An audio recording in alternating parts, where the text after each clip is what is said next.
you're all very welcome to this Law Society practice information session on the benefits of being a small practitioner. And I'm joined today by, hopefully, Sonia McEntee in a few seconds, David Higgins, Emma Gary, I'm afraid, is caught in court, and Suzanne Parker. So you're all very welcome. Hi, how are you? Justin, can I check that you have me there? Yeah, and Sonia McEntee has just joined us, so you're all very welcome. So we've just started the call, Sonia, and we're just introducing everybody. So maybe I'll just go around the table and everybody could just introduce themselves. So I'm Justin Purcell, Practice Support Executive at the Law Society. I suppose, will I go next? Thanks. Sonia McEntee, I'm a sole practitioner solicitor based principally in Cavan. I'm a council member and I'm the chair of the Practice Support Task Force. Suzanne, do you want to go? Yeah, I will, of course. I'm Suzanne Parker. I am the sole principal solicitor in Parker Law Solicitors in Waterford, and we opened up nearly 4 years ago now. And David? Good afternoon, my name is David Higgins. I'm practicing in Galway in a partnership with two other solicitors. We have offices in Ennis as well. I'm a council member and vice chair of the regulation of practice. So looking forward to chatting to everybody this afternoon. Yeah, so the purposes of today, and maybe Sonia, you want to just elaborate a little bit on the Practice Support Task Force and how this idea of maybe increasing awareness of the issues facing practitioners has come out of the Crowe report. Well, the Practice Support Task Force, we're now in our third year, and the principal objective for the task force was to look at the kinds of support that practitioners need in day-to-day practice. And we've looked at several issues over the last couple of years, which would include some regulatory issues and some very practical issues. And one of the themes that kept coming back to us was, I suppose there's an access to justice issue around practices outside of the city areas. So now we are principally talking about smaller practices and about the supports that smaller practices in particular need, and how we try to secure the future of those smaller practitioners, you know, focusing on that access to justice piece, that people across the country can access legal services, legal advice within their locality on, you know, into the future.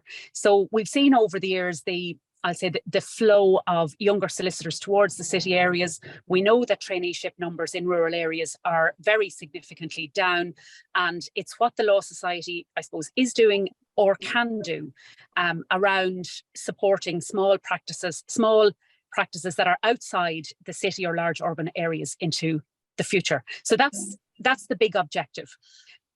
Crowe Consultants prepared a report several years ago for the Law Society, and one of the pieces they looked at as well was around promoting, I suppose, the benefits and the values of small practice solicitors. So you know, we're in practice on the same basis as everyone else, no matter what size of firm that you're in. We have the same regulatory obligations, we have the same customer client service obligations that we have to adhere to. So looking at the supports and promoting within our own profession as well, the benefits of being sole practitioners or within small partnerships. Thank you very much. David, would you like to just start off and just tell us why you set up as a smaller practice? Well, I was practicing in Dublin when I qualified first PQE. I practiced for a few years. Then I went in-house into a tech firm as well in Dublin. And then life kind of caught up with myself. Got married, had a few children, realized that, okay, Dublin is a great place to be when you're young, free, single, with lots of money, not so much when you're married with a few kids running around after you. So we took the lifestyle choice to move out of Dublin City, move back to Galway. We were both from there. And I think that was the primary driver for myself. It wasn't so much that I identified a unique offering that I could bring to Galway. The reality is the law you practice in Galway is the law we practice in Dublin, Cork, Limerick, or any other areas around the country. But it comes down to my mind, the lifestyle choice. You can't compare with the reality of trying to negotiate a large urban centre like Dublin City to moving outside it. And I think it's something that, whilst we know that all the new qualifieds are being drawn into Dublin and to a lesser extent London, they're attracted by the bright lights, the big city, and all of the other stereotypical roles that we've learned about and we've experienced ourselves. But there comes a point that you decide that this is not for you, or maybe it is for you, and if it is for you, best of luck. But the reality is for a lot of us, particularly post-COVID, I believe, it has really come home that there is a work-life balance that we have to realign. Like up to now, it was all work, work, work. There's a lot more than work, work, work. And I think that's what we can offer solicitors who are in the larger urban centres, who are in the larger firms, who just want to maybe step back and realise you can have a life outside of the office. And that was the reason I did it. Thank you very much. And Suzanne? I'm very similar to David. I worked in Dublin for 10 years. I loved Dublin. I had met some of the best friends I ever did in Dublin. I trained in Dublin.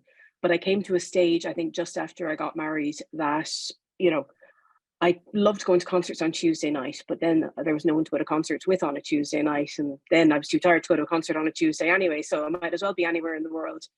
And I was living in a beautiful little shack in Sandymount, which was probably the size of my sitting room at the moment.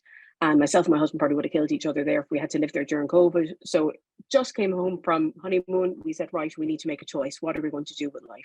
Are we going to stay here? Are we going to set up a life in Dublin, or will we move? And my husband was from, I met him in Dublin, but he was from Kilkenny. He grew up in rural, so the only way, obviously the only option was Washford because I was from Washford. But there were no, I was, after working in Dublin for so long, I built myself up into a career. I was a tax advisor. I loved the firms that I was in the bigger firms, but there wasn't the same opportunities in Washford for me, and not for the level that I was coming in. I would probably, if I had been coming as newly qualified, there would have been a lot more opportunities for me, but just that little bit more qualified. So I set up Parker Law and created the opportunity because it wasn't there. And that's how I moved home, and my decision to move. And that's how I opened a practice. It probably wasn't my first choice to work for myself. And then obviously I had a baby a year ago, so it was never my first choice with that. I would love to use maternity leave, but it's still the best choice I could have made. Thank you. And Sonia, do you want to give a background as to why you set up? Yeah, well, I'm a sole practitioner over 20 years now, and I suppose I always wanted to work for myself, and my family background would be self-employed. So I suppose that approach was there. So that was something that I wanted to do. I was based in Dublin for many, many years, and in 2010 moved back to Cavan, where I'm from, for family reasons. David's talking about work-life balance. Probably half killed myself for several years then, commuting up and down to Dublin several days a week, even though I was fairly well set up for remote working at that time. And then in 2017, I took the decision to move the practice from Dublin back to Cavan. So I sat down over the Christmas holidays that year.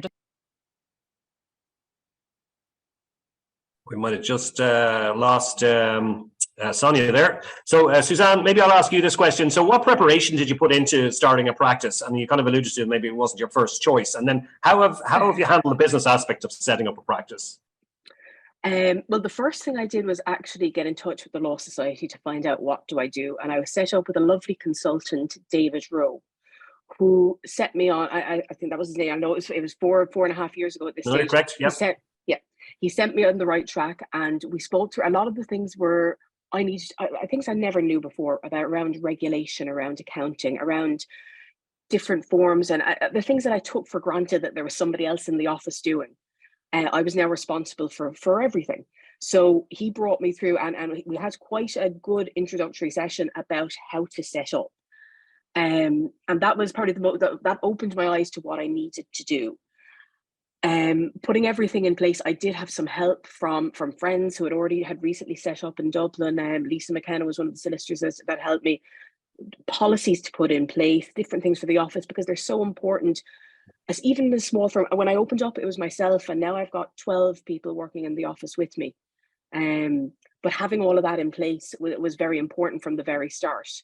I just see Sonia's come back in here. So do you want to maybe leave Sonia finished? Sorry about that.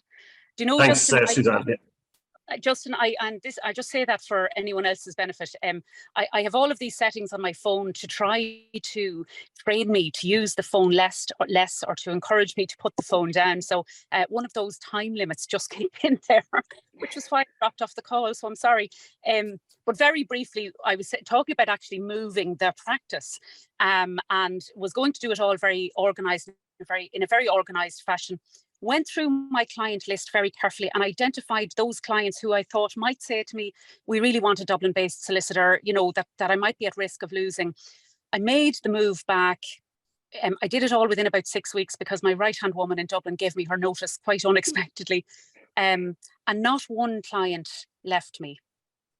So I think it's really, we have this kind of fear around our client lists and that sort of thing. So I think it's kind of important to recognize that our clients do actually become attached to us as individuals as well. So that was just the move back for family reasons, for a little bit more work-life balance. But, you know, like so many solicitors, I probably just work too hard anyway, Justin, but there's little choice. There's little choice in that. But anyway, that's my piece on the practice opening.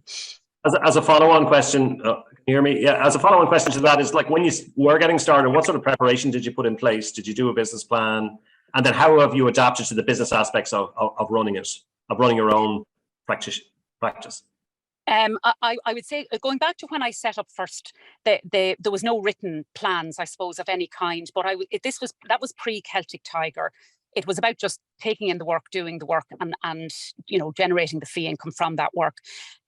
So I suppose post Celtic Tiger, post crash, I became very focused on more serious planning and sitting down, looking at it in a more methodical way, Justin, and writing down. So I would very regularly now review and update a business plan. I'm probably still a little bit too focused on the very near term without it being, you know, maybe more 3 to 5 years, still very focused on the next 6 months, 12 months, even 18 months. And I'm trying to work my way through that so that I can plan further ahead and make it less about, you know, this month, next month and the month after. So that in itself is challenging. You need to push the work down. You need to find the resources in the office to try to push some of the other work, admin related work, onto others so that you have that time to think. And I think that's one of the huge challenges that we face, is actually finding time to think.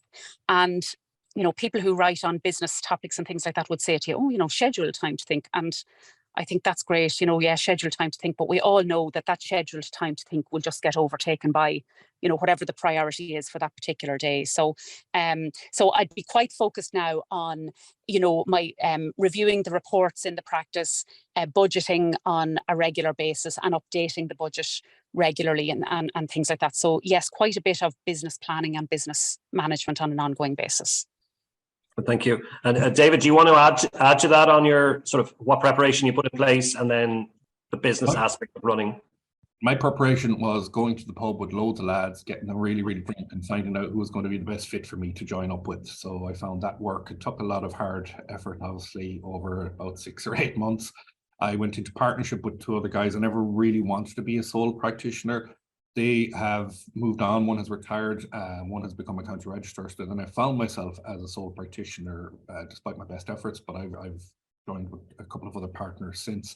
I have to tip my hat to any sole practitioner out there. I find it in a partnership, it's pretty easy to walk into another office and bounce something off someone, because a sole practitioner is meant to know everything for every client that walks in the door, and that's incredibly difficult. Hence the reason I didn't want to do it. Formal business plans.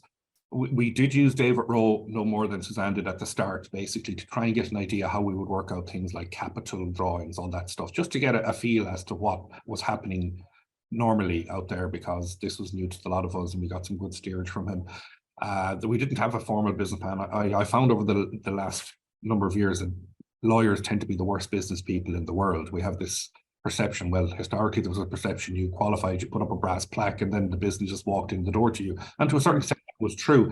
It's a much different landscape now. We have to be much more sophisticated. We have to realize that whilst we're providing essential legal services, we're essentially retailers, and the customers have zero loyalty. They will follow where the euro goes. They're generally very price sensitive, and we've had to adapt to that. And that has been difficult. And to anybody who is out there as a sole practitioner, I'd say that has been very, very difficult for them, because not only have they all of that pressure, but they've all the regulatory issues with the Law Society, and they have the same level of compliance regulation that one of the big 5 firms have. So that's my tuppence worth in respect of it, Justin. Thanks. And just a point. Sorry, yes, Sonia. Just to add a little, just want to pick up on something that David has said there as well. would absolutely agree with him that I suppose we need to sharpen up our business practices and being business people. And I think for most of us, we are, and it ticks along, but I think we need more than that now. And I think that then goes further into whether it's taking advice from other people or perhaps hiring in, someone within the office who might, maybe your bookkeeper can do a bit more around the financial management, for example, or maybe you bring someone in who has an interest in the likes of marketing and it could help you with those sorts of things. But it adds, of course, to the financial cost of running the business, and therefore there's an impact on fees. So then you have the downward pressures, David said, coming from the clients all the time. And that gives rise to very serious pressures. And just maybe to make one other comment, David said there he didn't ever want to be a sole practitioner. I suppose I did, but I find myself changing my mind. And it's for all of the reasons that David has set out there. I just think the pressures are growing and growing. I don't think there's any sight on them reducing in any way at all. And I do think to have all of that to do and to do it properly, and then to be a business person, and then to do the legal work it's quite extraordinary, and it needs to be very, very well managed. Thank you. Maybe going back to you, Suzanne, maybe you could give us what's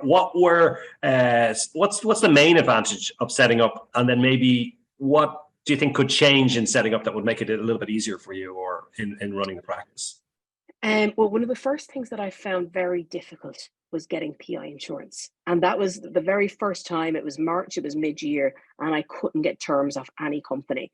And it was a friend of mine that I grew up with, that I knew since I was 12, had to go and actually push a company. And now the next year it was fine. But that was the first thing that I actually thought, I think it took them about kind of 5 or 6 months to actually get terms for me, because we missed the first December deadline. There's so many good things about working for yourself, and it's the little things and the little accomplishments. I remember the first client coming in the door and the thrill of that. And moving back to Waterford, I was back with my parents, I was back with my dogs, I was back with my family. But then even the people that work in the office with me, I consider all of them family, that they get just as excited when something good happens in the office. And it's about, and it's something that I didn't have probably in Dublin, or in some of the firms where I trained. They were like family to me, and I still hear from them every day. And actually, they're all like family. I think all the offices are the exact same. It doesn't matter where you are. But it's the little things that when you're accomplishing yourself, this is your own firm, you've done this and you've created it all from the beginning. So, and I do tell staff how careful to be with absolutely everything they're doing, because they need to remember that 4 years ago, these people that have, were with somebody else, they had a different solicitor. So there's no loyalty to me. And because I didn't exist 4 years ago. So that's something you have to keep in mind with everything you're doing. Keep the standard to the absolute, the highest you can, and the work you're doing. You can't drop the ball for a single client, because very quickly that could turn into losing 10 or 20, which you can't as a small firm. You can't. But just to add to that, Suzanne, do you think you're in more control of your professional life now than you were when you worked in a firm? Oh, I have to be. And it's the case that you've got so many balls in the air with, like this morning, I spent an hour trying to fix one of the secretary's IT computers, even though I was sitting at home on my own Zoom. And then, you've got to be in control, because if she loses an hour, that's an hour that I think she's doing things. And this is my right hand lady. So if she's down, I'm down. And then, you spend the next half an hour talking to the office manager about what we do with this and sick days and, the new secretaries. So I've been working on 1,000 different things this morning, and I probably only spent 2 hours maybe dictating, but without them all, without everyone together, it's the people that keep the office going for me. And if one of them falls, we all fall.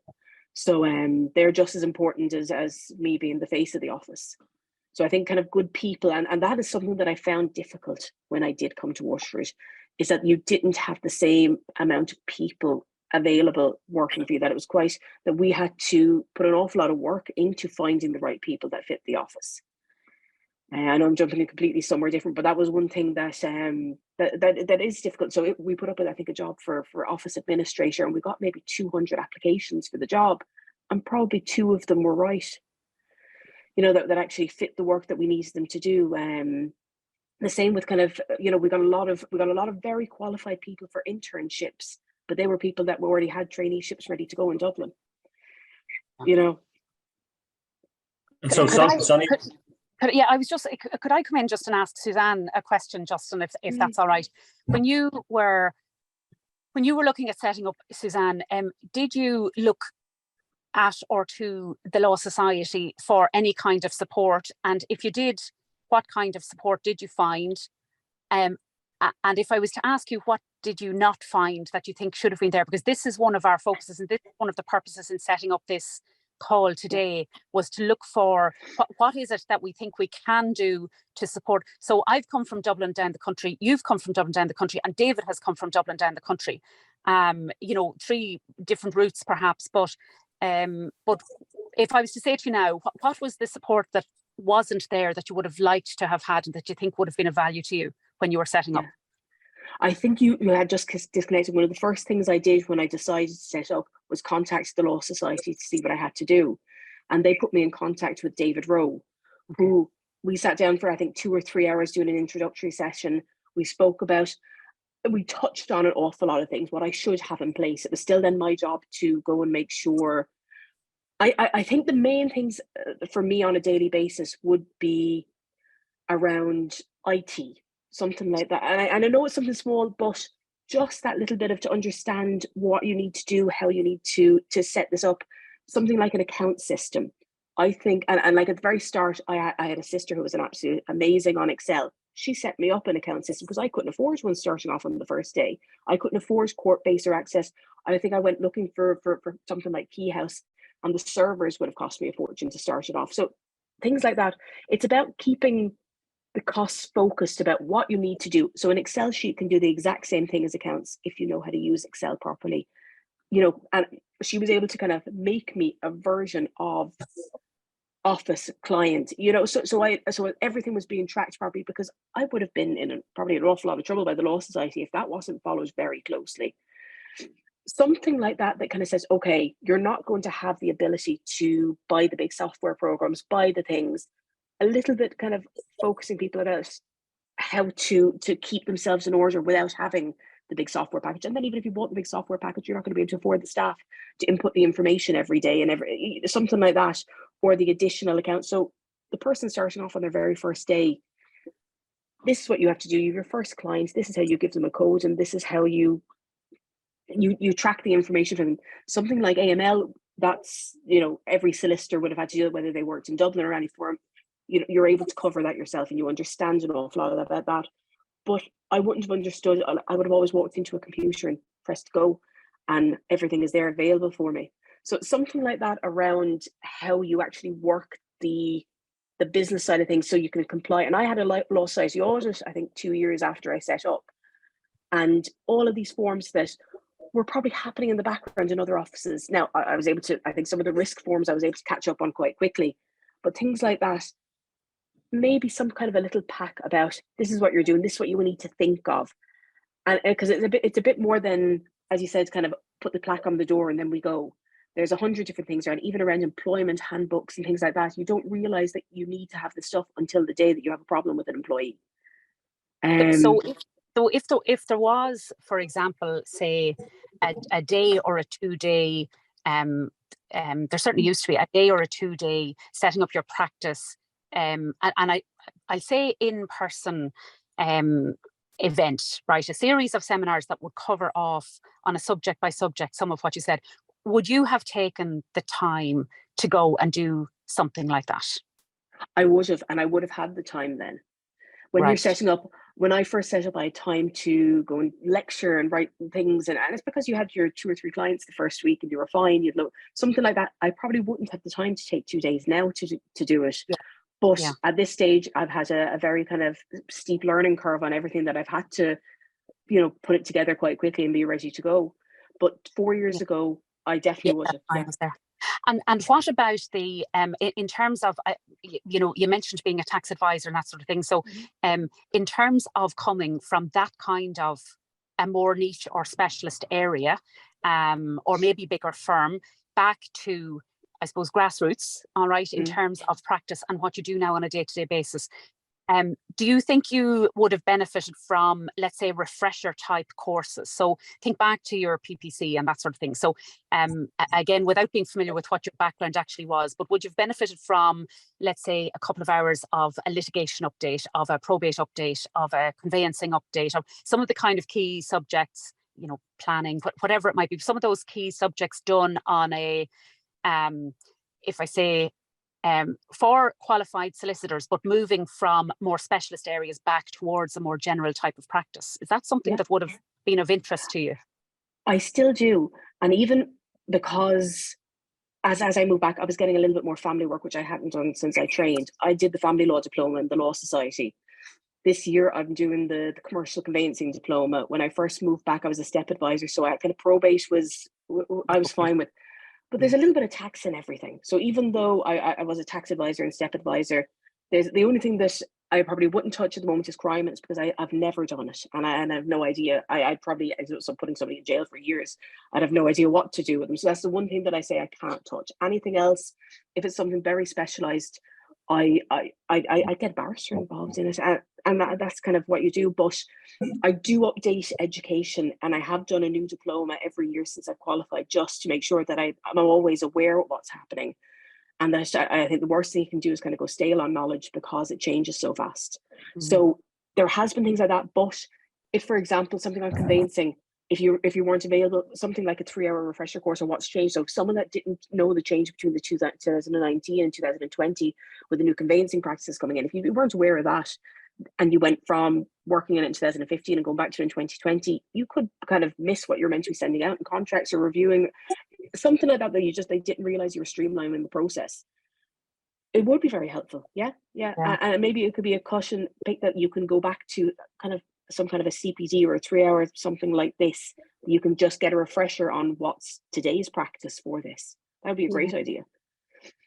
Instead of having to put the 70 or 80 hours into a full diploma when you might not want the full diploma, you might just want the 2 or 3 hours of, am I using the right contracts? Am I using the right precedents? Am I using something like that? Yeah. Well, yeah, something that would get you started. And then, as you said, if your practice starts to evolve in a particular direction, you could go with more in-depth. Even at the moment with the EPAs, like if somebody, I used to do an awful lot of EPAs in Dublin. And since I've moved down to Waterford, I've probably only made maybe 3 or 4. But I'm still trying to educate myself fully around this huge change that's happening. And if it was somebody similar to me that would have done an awful lot of EPAs last year and then stopped for 10 years and went into a tax advisor role and then went back to it, we'll be absolutely lost about what they're trying to do. And we're lost even trying to find our way through it too. So definitely more like general practice information, it's always great. Are you a member of the local bar association? Do you engage with the local bar association? I am. I'm vice president this year, and I'm meant to be going to their meeting tomorrow. It is, and as soon as I moved down, I wanted to get involved in as much as I could here. I got involved in the credit union and started volunteering with those and a few charities. It's just to kind of see what's happening in Waterford, because, as you said, networking is quite different here.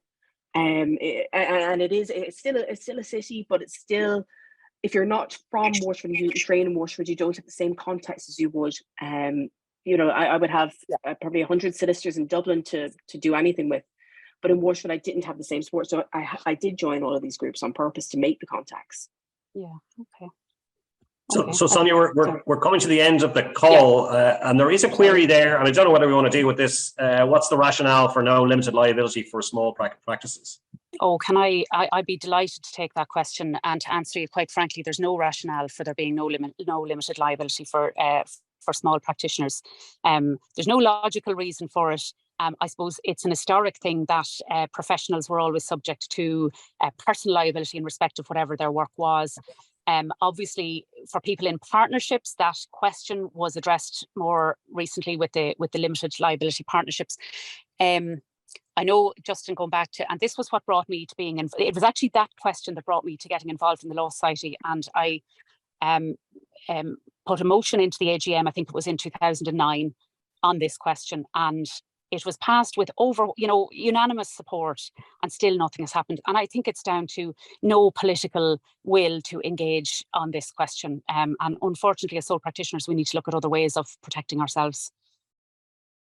Thank you. And just to highlight that we are open to people sending us information or queries around this issue. So I know that the chat has been a little bit quiet today, and maybe people, but if they want to get in contact with me, Jay Purcell at lawsociety.ie, I'll bring it to the next task force meeting around how we can make changes for new solicitors starting up and going forward. There's also the Business Hub is available there on the Law Society website, which does provide business plans and templates and strategies for technology, sales and marketing, etc. So there are a range of supports, or you can make in contact with me directly as well. So I suppose and thanks everyone for joining us today and giving out your very knowledgeable information. But like going forward into the future, how do you see it sort of panning out for sole practitioners and the legal industry? Just as a little bit of an insight. David, do you want to go take that one? Yeah, I think sole practitioners are facing a very difficult time. As I said, everybody is being hit with the same level of regulation, irrespective of how big or how small they are. We now have the LSRA on top of everything. I found personally from my own experience, clients are very trigger happy nowadays to make complaints to the LSRA, and the LSRA will accept complaints from even non-clients. For example, I do family law predominantly, and in 3 cases I complained to the LSRA from the spouses of my client that I was mean to them in court and ridiculous things like that. Just adds another layer of complexity to the actual practice.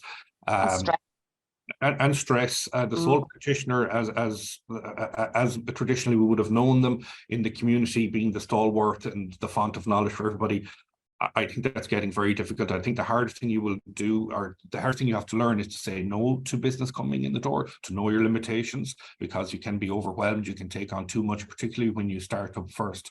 Identify what your strengths are and stick to your guns, and don't be afraid to turn away business. That's probably the best advice I could give to anybody who's thinking of becoming a sole practitioner. And again, I think sole practitioners they've had a very difficult time, and I just think it's going to become more difficult. Okay, so sobering enough, David. Sonia? Well, I certainly agree with everything David has said. And I think going back to Suzanne referenced earlier, I suppose her first line of inquiry was through to the Law Society, and there is a wealth of resources there to help people who want to set up and practice and you know get onto the right track right from the start. And although I said earlier, you know, my thinking has changed around being a sole practitioner, and that's for all of the reasons that we've discussed. But I defend to my last breath the right for any solicitor to work as a sole practitioner, and you know would keep. So I'm, you know, still engaged on these kinds of issues. And I just say for anyone who's on the seminar today who might be thinking about making this kind of a move, if they have any inquiries around it or any ideas around supports, send those through to us as well, and we'll take them all on board. Listen, I think that's it for today. I think Suzanne has left us, but thanks very much to Suzanne for giving us. Oh, you're still there, Suzanne. Sorry. Thanks for giving us your unique insights, David, also, and Sonia. And hopefully you'll join us next week for our information session with regards to ethics. So thanks, everyone. Some nice feedback there from everybody on the call. So thanks a lot. If you have any queries, you can contact me, j.purcell@lawsociety.ie, or practice support@lawsociety.ie. Thanks very much, everyone. Sloan. Thanks, Justin. Thanks. Bye-bye.